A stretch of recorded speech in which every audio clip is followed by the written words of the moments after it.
We've got a genuine friend of the show and definitely a friend of the station, a gentleman who... And officially today, friend of the blokes. Yeah, friend of the blokes. Which he could have been last week. We won't go into that. Oh. That was his publicist's fault, I'm tipping. His name's Brian Nankervis. Good morning to you, young man. Good morning, gentlemen. Have we worked out what happened last week?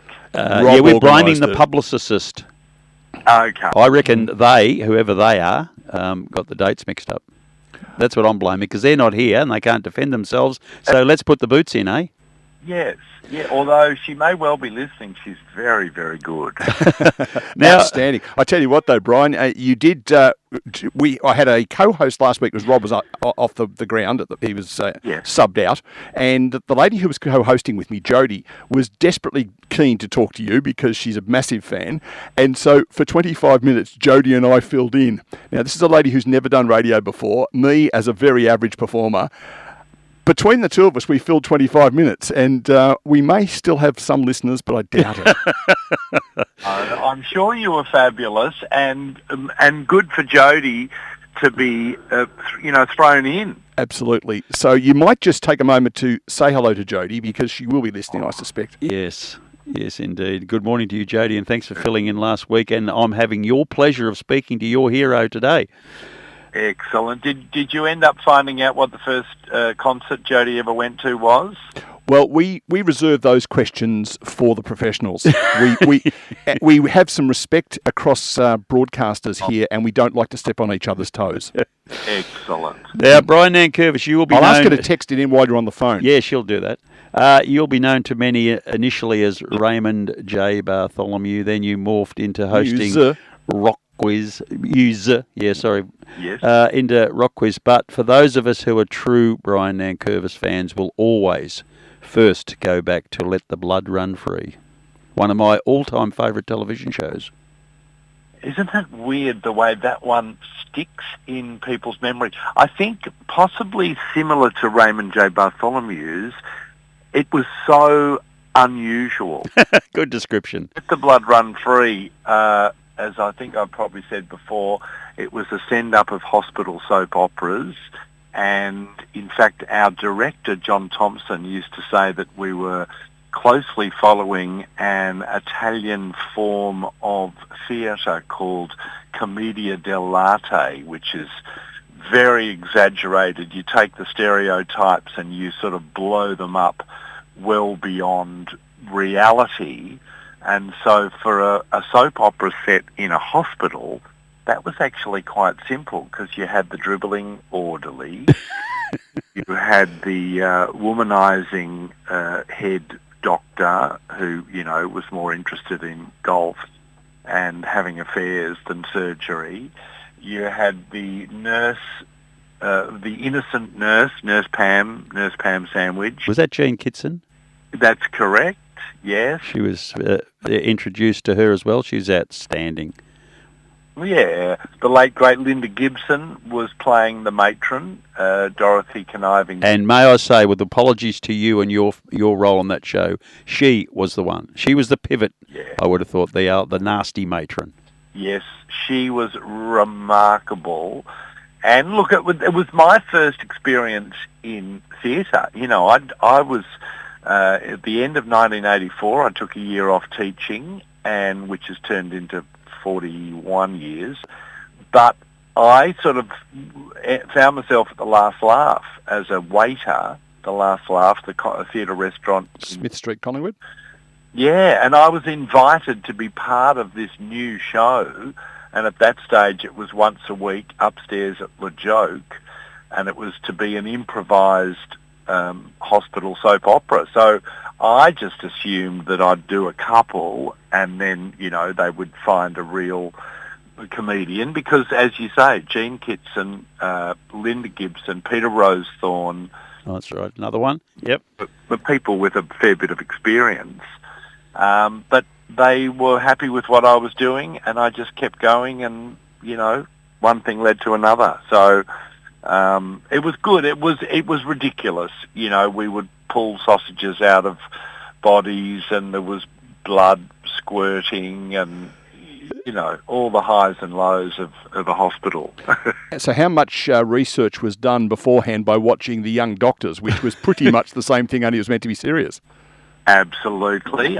And our script meetings would be preceded with a couple of episodes of The Young Doctors, or perhaps there might have been a bit of country practice, The Bold and the Beautiful. It was a send-up of soap operas to begin with, but also things that were said in a hospital. So, there were bodies and there was the emergency, and it was absolutely hilarious, and it kicked your head off in my mind, and you've kept popping up for many, many years. And the call this morning has been to promote Rock Quiz, which all Australian music lovers... Can I just press this button? Yeah.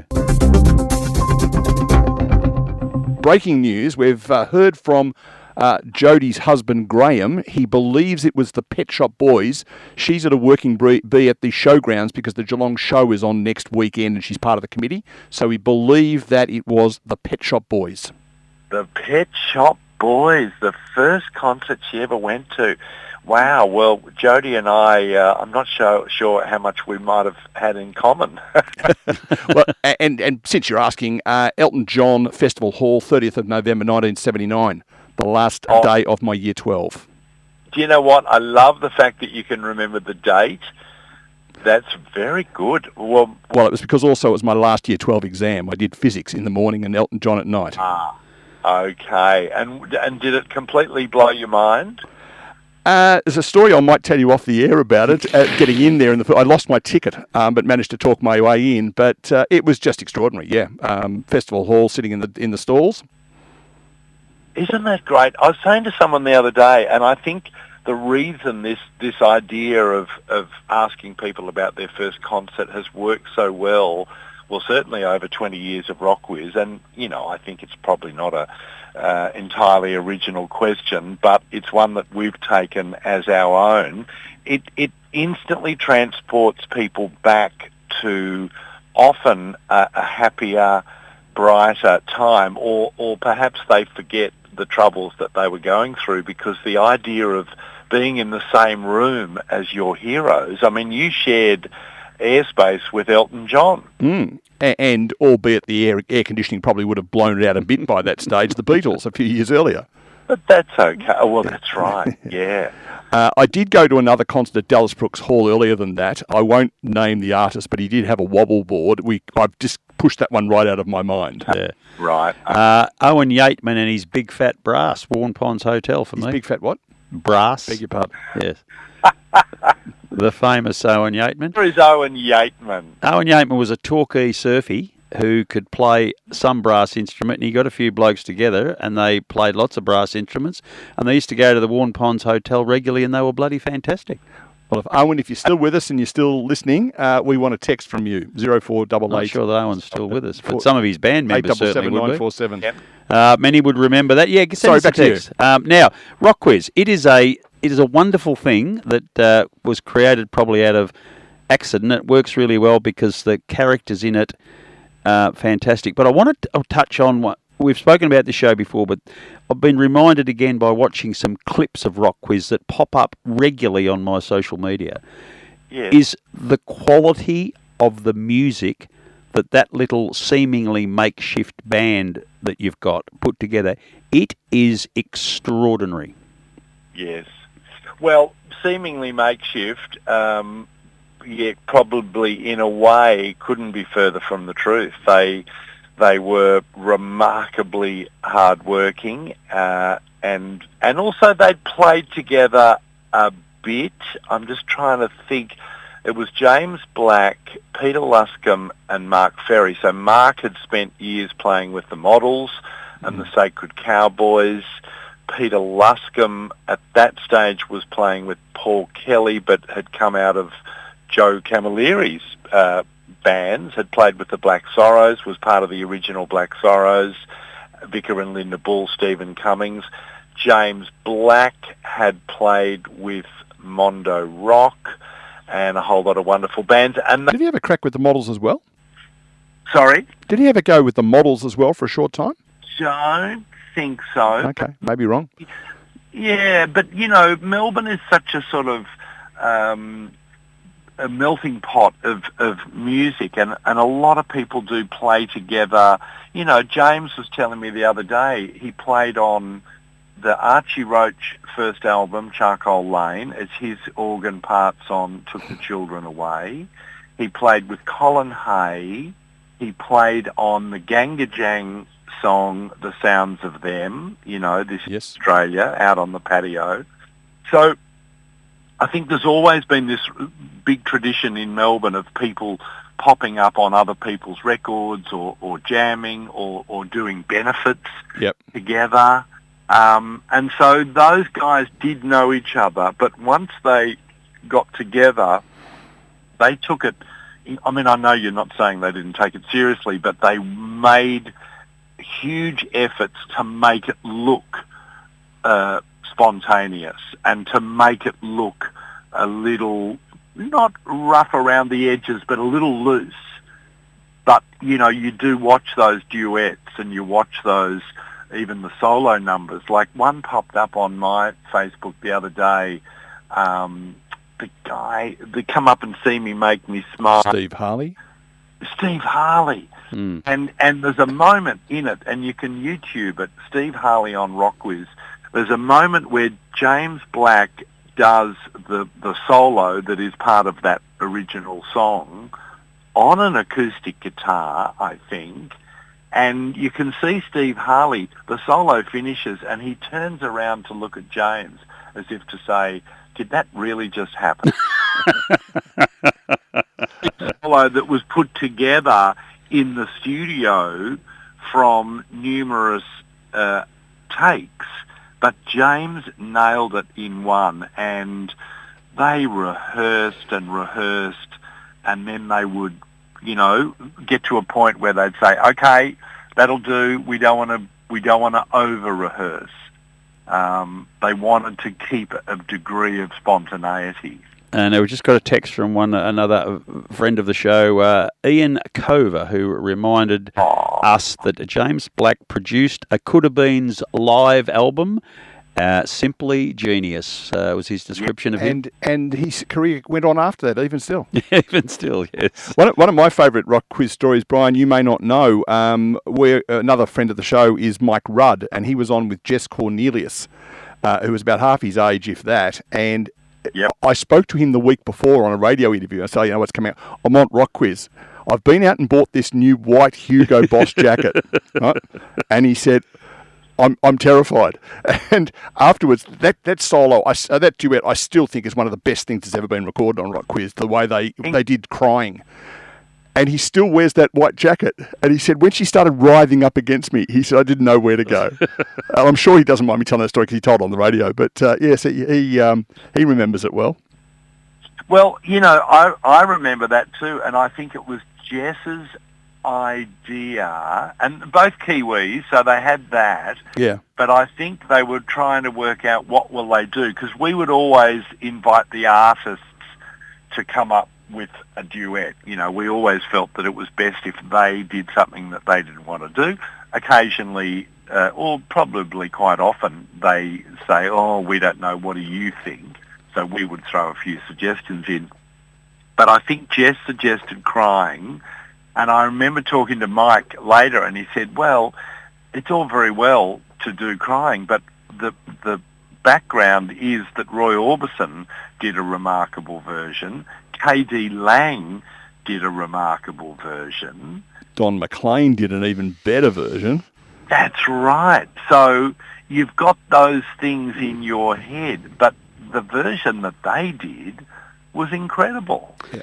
And again, it was one take. I mean, they rehearsed in the afternoon and they worked out their parts, and, look, I'm the happiest and luckiest guy in the world because I'm a music sort of fanatic, but I don't play. So to be able to hang around the Gershwin room on a Tuesday afternoon and just watch these artists work out how to do a song, who comes in where, who's taking the solo, who's singing first, such a privilege. And Mike what a wonderful man. Turned 80 about 2 months ago. Yeah. He's a ripper, absolutely. Right. Now, Brian, before we get to dates, we also need to touch on the fact you're coming to our region for the Queenscliff Literary Festival, and it won't be about music. So if people don't attach to the Brian Nankervis musically, they might attach to the Brian Nankervis literary, and you're doing a bit of stuff down there as well. Tell us about that. Yeah. Well, I've been involved with the Queenscliff Literary Festival for the last couple of years. I've put on trivia nights to help raise some dough because, you know, it's not cheap to put on a festival.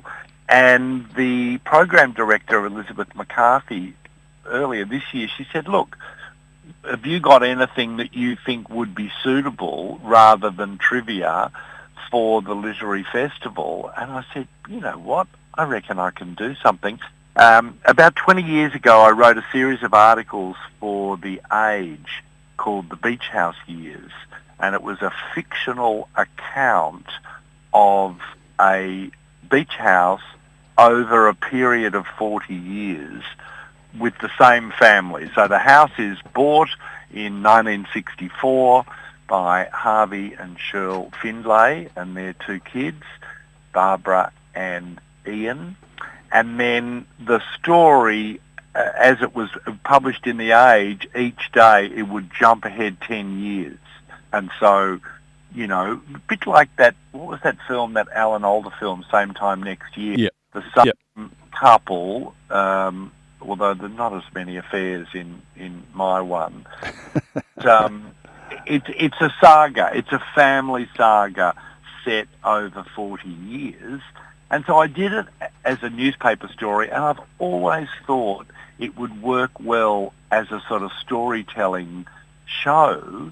And earlier this year I did it down at Archie's Creek, and very, very simple, me sitting at a desk reading the piece.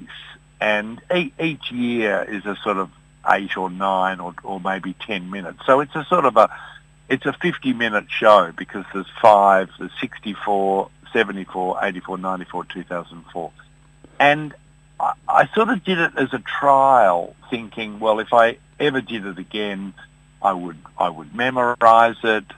There would perhaps images on the screen behind me. But I finished, the audience loved it, and my wife, who's very astute and is a former theatre director, a filmmaker, by the way, a documentary filmmaker, she said, I think it works really well just as it is. It doesn't need images because we create our own images. So, look, it's about, as I say, a beach house. It's about a family. It's about escaping from the city. It's about the trials and tribulations. But it's also about the growth of a family over 40 years. And it's you know, different for me. My written work through Raymond J. Bartholomew's The Poet is often tended to the comic and the exaggerated. This is very realistic, and it's hopefully funny. There's definitely some humour, but it's also moving, hopefully, and, you know, talking about life and the big issues. Queenscliff Literary Festival, 17th to the 26th of October, 2 sessions with Brian Nankervis. Check your guides. Local guides. But I reckon Sunday the 25th is one of them, I reckon, in the afternoon. The Beach House, the Beach House year. So for anyone who's ever owned a beach house, stayed in a beach house, lusted after a beach house, it's a lusted in a beach house. Enjoyable. And Rock Quiz is November bound for Geelong as well. Yeah, I think we are at one of our favourite venues, Costa Hall, I believe. Have I got that right on the... Yeah, you have. Is that a Costa Living, one or the other? Costa Living. And I tell you what, I've got the 3 names, the 3 artists who will be gracing the stage right in front of me, but I will not be telling you. No, that's all right. We like surprises. Yeah, I think that's been something that people have enjoyed over the years with Rock Quiz. They trust us. Yeah. As years. As they should. Well, we're almost certain that Elton John and the man with the wobble board won't be either of them. What about the brass player? Any mention? Owen, what's his face? Owen. Yeah. Owen Yateman, we'll get him back. Yeah, see how we go. Come on, Owen Yateman. Get on the blower. I bet there's a friend of Owen out there. Yeah, if they are, they can text us. And if you want more of Brian Nankervis, he'll be joining me on Wednesday front page on the 22nd of this month to talk more about both of these events. Brian, it's an absolute pleasure. It won't be as much fun with me not there, Brian. No, it won't be. We'll get by. I totally agree. You are definitely a friend of the blokes now. Great to have you aboard. Best wishes with all of the things you do because they are entertaining and they're fun. Good on you, Rob. Thank you. See ya. Thanks, Brian. Brian Nankervis. He's... Bye-bye.